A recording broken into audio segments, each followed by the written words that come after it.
Exam tour देख रहे हैं। शिक्षक भर्ती का डेट फाइनल कर दिया गया है और आप जानते हैं हमेशा ऑफिसर एकेडमी आप लोगों के लिए कुछ ना कुछ एक्स्ट्रा करती है, जिसके कारण आपका रिजल्ट बन जाए। इस बार क्या खास होने वाला है, एग्जामिनेशन हॉल में आपको किससे बचना चाहिए, क्या करना चाहिए, सारे रणनीति जानेंगे। मेरे साथ शशि शरण सर आपका स्वागत है एग्जाम। बहुत शुक्रिया, बहुत धन्यवाद। इस बार क्या खास होगा सर? देखिए, खास क्या होगा, हमने तो चूंकि पेपर जब रद्द हुई थी पेपर लीक के कारण, तो उसके बाद हमने बच्चों के लिए ₹2 का एक बैच लॉन्च किया था। उसमें भी लगभग सभी चीज लगभग सभी विषय हो गए।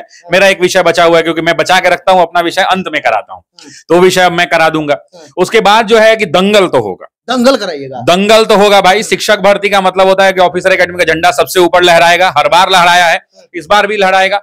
ऐसे कई मौके आए हैं जब हम लोग 24 घंटे लाइव पढ़ाए हैं, बच्चों को जाकर रिवीजन कराए, तो इस बार भी कुछ ऐसा दंगल होगा जो इसके पहले नहीं हुआ होगा। दंगल फ्री वाला होगा जी, तो यूट्यूब पे फ्री दंगल होता है ना भाई, यूट्यूब पे तो दंगल फ्री होता है, तो यूट्यूब का दंगल होगा और छात्रों के हितों में होगा। देखिए, मैं यही चाहता हूं कि छात्र हित मेरे लिए सर्वोपरि है और हमारे सभी शिक्षकों के लिए सर्वोपरि है। ऐसी परिस्थिति के अंदर में उनके समस्त रिवीजन जो हमने उनको ₹2 के बैच में कराया है, उसके अलावा हम उनके लिए बहुत कुछ सरप्राइज लेकर के आ रहे हैं। बहुत जल्द उसको शुरू भी करेंगे और हकीकत में उससे लाभ होगा। आप अगर एनसीईआरटी से डरते हैं, एससीईआरटी से डरते हैं, आप मानक पुस्तकों से डरते हैं, अभी तक आपने टॉपिक वाइज रिवीजन नहीं किया है, आप जिस किसी से डरते हैं, वन लाइनर से डरते हैं, तमाम चीजें जहां जहां जिस प्रकार से आपको रिवीजन कराई जा सकती है, वो सब ऑफिसर एकेडमी आपको कराएगा। क्योंकि कहा जाता है कि बिहार के जिस स्कूल में चले जाइएगा, वहां एक ना एक व्यक्ति आपको ऑफिसर एकेडमी का जरूर कहेगा और मिलेगा, और जो कहेगा कि हाथों में पड़ गए छाले हैं, फिर भी कलम संभाले हैं हम ऑफिसर एकेडमी वाले हैं। सर, इस बार सरकार का भी दावा है कि साफ सुथरा एग्जाम कराएंगे, कानून पर कानून बन रहा है सर। ये आयोग का भी दावा है, उनका भी कर्तव्य बनता है कि अभ्यर्थी के लिए साफ सुथरा एग्जाम। क्या उम्मीद है? उम्मीद नहीं, मुझे मतलब भरसक उम्मीद है और निवेदन भी है। हम तो मतलब कहिए तो उस दिन भूख हड़ताल पे फास्टिंग रहेंगे घर से कि हे प्रभु अच्छे से परीक्षा हो जाए, उसके बाद कुछ भोग बनने लगे। देखिए, एक बात समझिए, कितने एक पेपर लीक से क्या होता है आपको पता है? एक पेपर लीक से लाखों लोगों का सपना टूटता है। वो छात्र जो दिन रात घिसा, पूछिएगा कमेंट बॉक्स में, बच्चे आपको बताएंगे कि जो लोग दिन भर मेहनत करते हैं, जिस निरंतरता के साथ मेहनत करते हैं, और वो जब परीक्षा देने जाते हैं, कठिन तपस्या करके जब परीक्षा देने जाते हैं, और बाद में पता चलता है पेपर लीक हो गया। वो पेपर लीक हुआ था, वो हुआ, लेकिन लाखों छात्रों के भविष्य को अंधकार में ढकेल दिया गया। और उससे ज्यादा वो बच्चा टूट जाता है, मानसिक तौर पर जो टूटता है ना, उस टूट को आप री एग्जाम करा के भरपाई नहीं कर सकते। वो मानसिक रूप से यार कहता है क्या करेगा भाई, क्या होगा करके, ऐसी परिस्थितियां छात्रों में आ जाती है, छात्र निराश हो जाते हैं। लेकिन इस बार आशा और उम्मीद पूरी तरीके से है कि परीक्षा जो है साफ सुथरी हो और पास साफ सुथरी हो के बच्चों के साथ जो है न्याय हो। सर, अब रहा बात न्याय हो, विद्यार्थी भी उम्मीद करते हैं कि अच्छा हो, शिक्षक उनके साथ हमेशा रहते हैं, इस बार भी रहेंगे। लेकिन अब जो समय बचा हुआ है, उस समय को कैसे यूज करना है? देखिए, 2-3 चीजें हैं। सबके लिए एक पंखा से होका नहीं जा सकता। मान लीजिए कि आप एक विद्यार्थी हैं, आपका जो है भूगोल कमजोर है, तो आप लास्ट मोमेंट पे क्या करेंगे? भूगोल पे थोड़ा ज्यादा फोकस करेंगे। लेकिन बच्चा क्या करता है कि किसी एक जो चीजें उनको आती हैं, उसी चीज को वो बार बार पढ़ रहे हैं, ठीक है, वो रिवीजन का एक पार्ट है। लेकिन आप अपने दिनचर्या को 3 भागों में बांट दीजिए। पहला भाग रखिए कि जो आपको आता है उसको फास्टली रिवाइज कर जाएं। दूसरा भाग जो है 3-4 घंटे का स्लॉट रखिए, जिसके अंदर में जो टॉपिक्स आपको समझना है, आराम से, जो विषय आपका कमजोर है उसको डिटेल में पढ़िए। अभी भी 15-20 दिन है, 20 दिन से ऊपर है अभी भी। और तीसरा भाग रखिए खूब सारे रिगरस प्रैक्टिस का। तो अपने पूरी दिनचर्या को अगर आप 3 भाग में बांट लेते हैं, पहले भाग के अंदर में अगर आप खूब सारा अपना रिवीजन करते हैं, जो आपको आता है, तो वो भी रिवाइज हो गया। जो विषय आपका कमजोर है उसको 3-4-5 घंटा फोकस करके पढ़ लीजिए, वो भी आपका ठीक ठाक हो जाएगा। और लास्ट का जो गैप है वो रिवीजन पर रखिए, रिवीजन भी आपका बढ़िया हो जाएगा।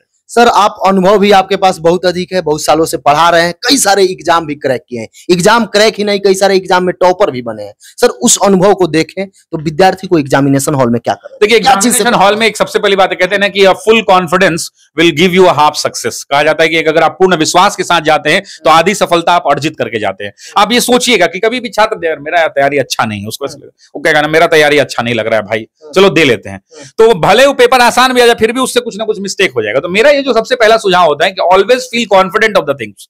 आप हमेशा अपने आप में पूर्ण विश्वास रखिए, दृढ़ निश्चय रखिए, यार मेरा तो सिलेक्शन होगा। और हमेशा खुद से ये बात बोलते रहिए कि मैं पढ़ रहा हूं, मेरा सिलेक्शन होगा। अगर आप नहीं भी पढ़ रहे ना, तो आपको धीरे धीरे पढ़ने का मन करने लगेगा। आपको लगेगा कि यार पढ़ लेना चाहिए भाई, पढ़ने से ही सिलेक्शन होगा। तो ऑलवेज फील कॉन्फिडेंस, नंबर 1 कि आप अपने साथ जब एग्जामिनेशन हॉल में एंटर करें तो कॉन्फिडेंस लेकर के जाए, बढ़िया से पानी वानी का बोतल लेकर के आए। और 2 चीजें और समझे कि 100 में 100 नहीं बनाना है। 100 में 100 बना के आपको टॉप नहीं करना है, आपको 60% नंबर ले आने हैं, 70% नंबर ले आना है, that is more than enough. तो आप 3 फेज में पेपर को अटेम्प्ट करें। ऐसा नहीं, देखिए बहुत विद्यार्थी क्या करते हैं कि क्वेश्चन नंबर 1 बनाएंगे, उनका आदत है कि 1 से वो शुरू करेंगे। अब मान लीजिए कि क्वेश्चन नंबर 1 से शुरू किया, क्वेश्चन टफ है, आपको नहीं आता है, 2 से आप शुरू किए, 2 पे आए, वो भी टफ है, वो भी आप गलती कर दिए, आप गेस करके मार दिए कि इसका बी होगा। 3 पे आप गए, फिर 3 भी जो है थोड़ा हल्का बनने लायक बना दिए। 4 पे आए, 4 भी टिपिकल क्वेश्चन आपसे नहीं बन रहा, इससे क्या होगा, आप कॉन्फिडेंस लूज कर जाएंगे। तो मेरा ये सुझाव होता है कि पेपर अंदर जब देने जाए एग्जामिनेशन हॉल के अंदर में, तो आप उन सेगमेंट पर पहले अटैक करें जो आपका बेस्ट है। मान लीजिए मेरा मॉडर्न हिस्ट्री बहुत बढ़िया है, तो हम सबसे पहले पढ़ के देखेंगे मॉडर्न कहां है और फटाक फटाक बना लेंगे। जब क्वेश्चन आधे 10, 15, 20 क्वेश्चन जब बन जाते हैं ना पेपर के अंदर में, तो कॉन्फिडेंस आ जाता है, और वो कॉन्फिडेंस आगे के पेपर के लिए बड़ा अच्छा होता है। तो मेरा ये कहना है कि पहले आप कॉन्फिडेंस के साथ अंदर जाएं, दूसरा उन्हीं सेगमेंट को पहले अटेम्प्ट करें जो सेगमेंट आपके लिए बेहतरीन है, और तीसरा एक बार थ्रोली पेपर को देखें, और चौथा निगेटिव मार्किंग से बचें, क्योंकि निगेटिव ही डुबाता है। इसमें तो निगेटिव है नहीं सर। हाँ। सर समस्या ये है, आप भी जब स्टूडेंट रहे होइएगा, ऐसा भी प्रश्न आता होगा जो नहीं बनता होगा, उसको कैसे अटेम्प्ट करना चाहिए, किस तरीके से? आप शिक्षक भी हैं, दोनों अनुभव। जो चीज हम नहीं आता है तो नहीं आएगा, कैसे होगा? अब वो हनुमान जी का गेस करने का नहीं, हनुमान जी का देखिए, वो सब यूट्यूब का वीडियो नहीं है कि 3 तरीके मारो गेस में हो जाएंगे सब सही, सब घंटा कुछ नहीं होता। बड़े बड़े शिक्षक सर गेस, ये सब कुछ नहीं होता यार, ये सब कुछ नहीं होता, बात समझिए। साइंटिफिक रीजन, कोई साइंटिफिक और कोई एंटिफिक रीजन नहीं होता, सब कुछ नहीं होता है। कोई एंटीबायोटिक नहीं, कोई एंटीबायोटिक, कोई दवाई नहीं होता है, कोई डोज नहीं होता है ना।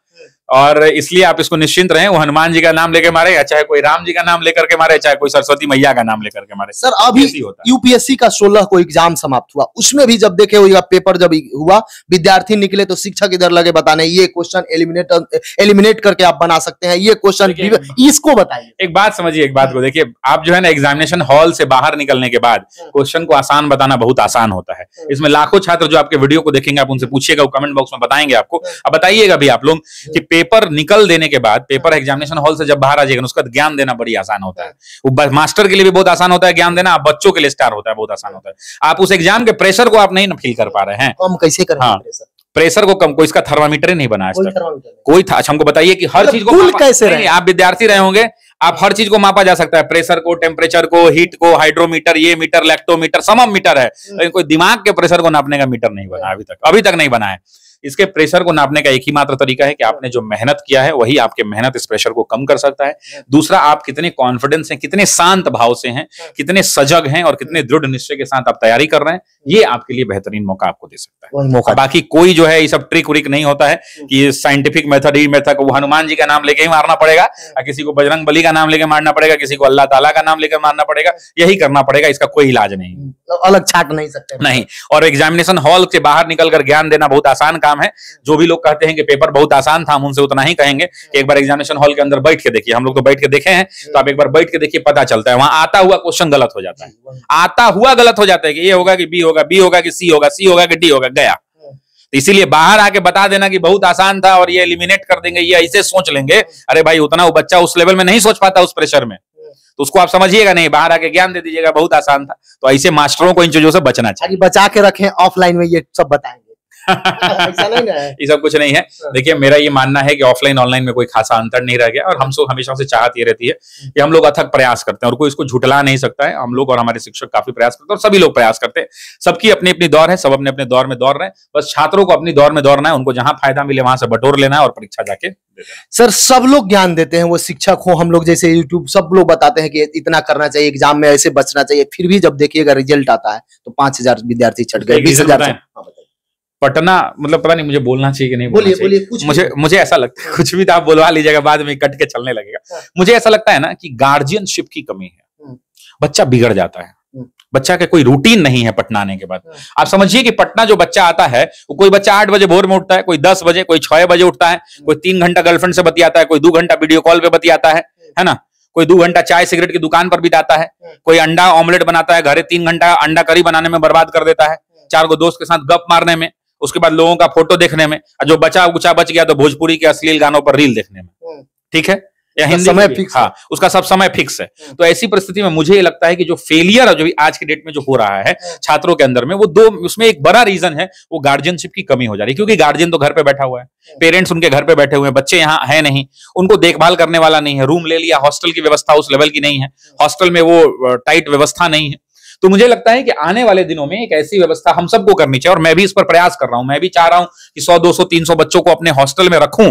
और मतलब मुझे लगता है कि देखिए बच्चा, मैं कुछ दिन पहले ऑफलाइन क्लास में पूछ रहा था, तो उन्होंने कहा कि सर लड़कियां ने बोला कि सर 6,000 7,000 तक हम लोग का महीना में खर्चा हो जाता है। लड़का बोला सर कि 5,000 5,500 मतलब 4,500, उसमें अलग अलग लोग थे। 4,500 से लेकर के 5,500 तक के बीच में मेरा रहने खाने में खर्चा हो जाता है, वो भी हमको हाइजेनिक खाना मिल नहीं पाता है।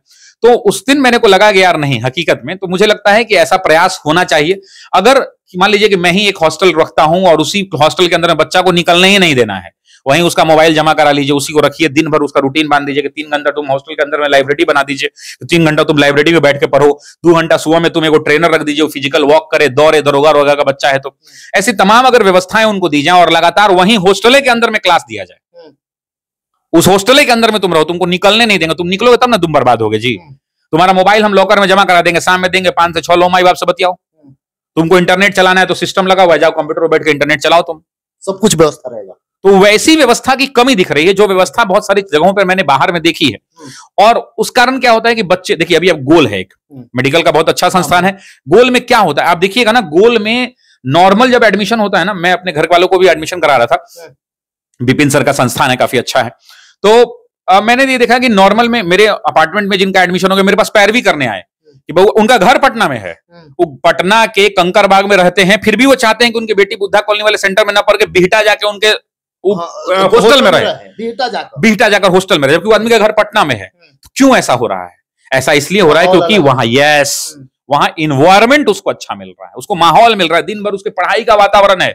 अगर उसको मन भी नहीं कर रहा है, देख लिएगा बगल वाला पढ़ रहा है मेरा, उठ के पढ़ रहा है, तब तक उधर से कॉल आ गया, चलो चलो जो रिवीजन का टाइम हो गया, रिवीजन के लिए बैठो। तो ऐसी तमाम परिस्थितियां हैं जो मुझे लगता है कि हमारे फील्ड में अभी कमी है और हम सबको प्रयास करना, और मैं कर भी रहा हूं, मैं आने वाले दिनों में प्रयास करूंगा। मेरी एक इच्छा भी है कि बिहार दरोगा के छात्रों के लिए ऐसा हम लोग व्यवस्था करें, उस पर विचार चल रहा है, लेकिन एक चुनौतियों से भरा है। लेकिन मुझे लगता है कि अगर ये व्यवस्था आ जाएगी ना, तो बच्चे कंट्रोल में हो जाएंगे। और फेलियर का एक बड़ा कारण है कि बच्चे के ऊपर गार्जियनशिप की कमी पटना में हो जा रही है, ये सच है। 1-2 माह में देखा जा सकता है ऐसा? नहीं, हाँ, प्रयास कर रहे हैं हम लोग, प्रयास कर रहे हैं। और मैं तो उसमें सोच रहा हूं कि 50 लोगों को फ्री में रख के पढ़ाऊं, बाकी अगर जो टॉप 50 में आएंगे उनके लिए सब कुछ फ्री रहेगा, रहना खाना पीना सब कुछ, इस तरह का कुछ प्लान कर रहा हूं। अभी पूरा कंक्रीट नहीं हो पाया है, लेकिन उसके बाद जो लोग आना चाहते हैं, जो लोग उसके साथ रहे, उसमें हॉस्टल में रहना चाहते हैं, उनके अलग से चार्जेस लिए जाए, और चार्जेस भी ऐसा लिया जाए जो उसी का है।